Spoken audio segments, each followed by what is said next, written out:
ഇന്ന് നല്ല ടേസ്റ്റി ആയിട്ടുള്ളൊരു ഇഫ്താർ സ്നാക്ക് കണ്ടു നോക്കാം. അപ്പോൾ ഇതുണ്ടാക്കിയെടുക്കാൻ വേണ്ടി നമുക്ക് ആദ്യം തന്നെ ചൂടായ കടായിലേക്ക് 1 ടേബിൾ സ്പൂൺ വെളിച്ചെണ്ണ ഒഴിച്ചു കൊടുക്കണം.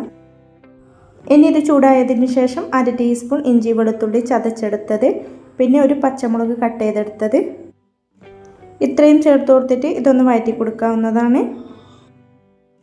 ഇനി ഇതിലേക്ക് അത്യാവശ്യം വലിപ്പമുള്ള ഒരു സവാള ചെറുതായിട്ട് കട്ട് ചെയ്തെടുത്തത്, കൂടെ 1/2 ടീസ്പൂൺ ഉപ്പും കൂടെ ചേർത്ത് കൊടുത്തിട്ട് മീഡിയം ഫ്ലെയിമിൽ നന്നായിട്ടൊന്ന് വഴറ്റി കൊടുക്കാവുന്നതാണ്. അങ്ങനെ ഇപ്പോൾ ഇതാ സവാളയെല്ലാം അത്യാവശ്യം വാടി കിട്ടിയിട്ടുണ്ട്.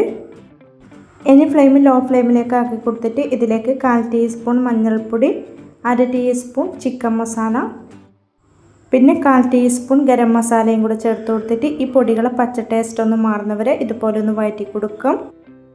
ഇനി ഇതിലേക്ക് 150 ഗ്രാം എല്ലില്ലാത്ത ചിക്കൻ ഫ്രൈ ചെയ്തെടുത്തത് ഒന്ന് ക്രഷ് ചെയ്തിട്ട് ചേർത്ത് കൊടുക്കണം. കൂടെ കുറച്ച് മല്ലിയിലയും കറിവേപ്പിലയും കൂടി ചേർത്ത് കൊടുക്കാം.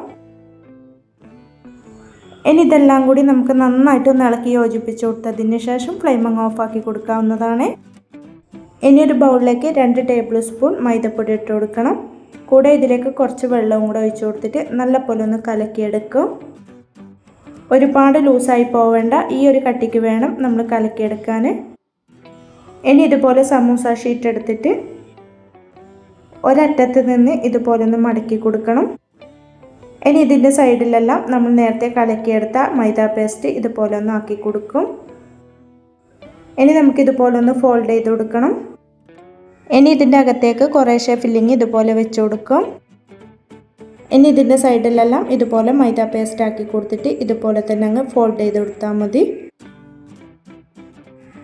അങ്ങനെ ഇതിപ്പം ഇതുപോലെ റെഡിയാക്കി എടുത്തിട്ടുണ്ട്. ബാക്കിയുള്ളതും നമുക്കിതുപോലെ തന്നെ അങ്ങ് ചെയ്തെടുക്കാം. ഇനി ഇത് നല്ലപോലെ ചൂടായ എണ്ണയിലേക്ക് ഇട്ട് കൊടുത്തിട്ട് മീഡിയം ഫ്ലെയിമിലാണ് ഇത് ഫ്രൈ ചെയ്തെടുക്കേണ്ടത്. തിരിച്ചും മറിച്ചും ഇട്ട് കൊടുത്തിട്ട് 2 സൈഡും ഇതുപോലെ ഒന്ന് ഫ്രൈ ചെയ്തെടുക്കാവുന്നതാണ്. അങ്ങനെ നല്ല ടേസ്റ്റി ആയതും അതുപോലെ തന്നെ വളരെ സിമ്പിളായിട്ട് ചെയ്തെടുക്കാൻ പറ്റിയ ചിക്കൻ സമൂസ ഇവിടെ റെഡിയായി കിട്ടിയിട്ടുണ്ട്. എല്ലാവരും ഇതുപോലെ ഒന്ന് ട്രൈ ചെയ്ത് നോക്കാനും ലൈക്ക് ചെയ്യാനും കമൻറ്റ് ചെയ്യാനും സബ്സ്ക്രൈബ് ചെയ്ത് സപ്പോർട്ട് ചെയ്യാനും മറക്കല്ലേ. Thank you for watching.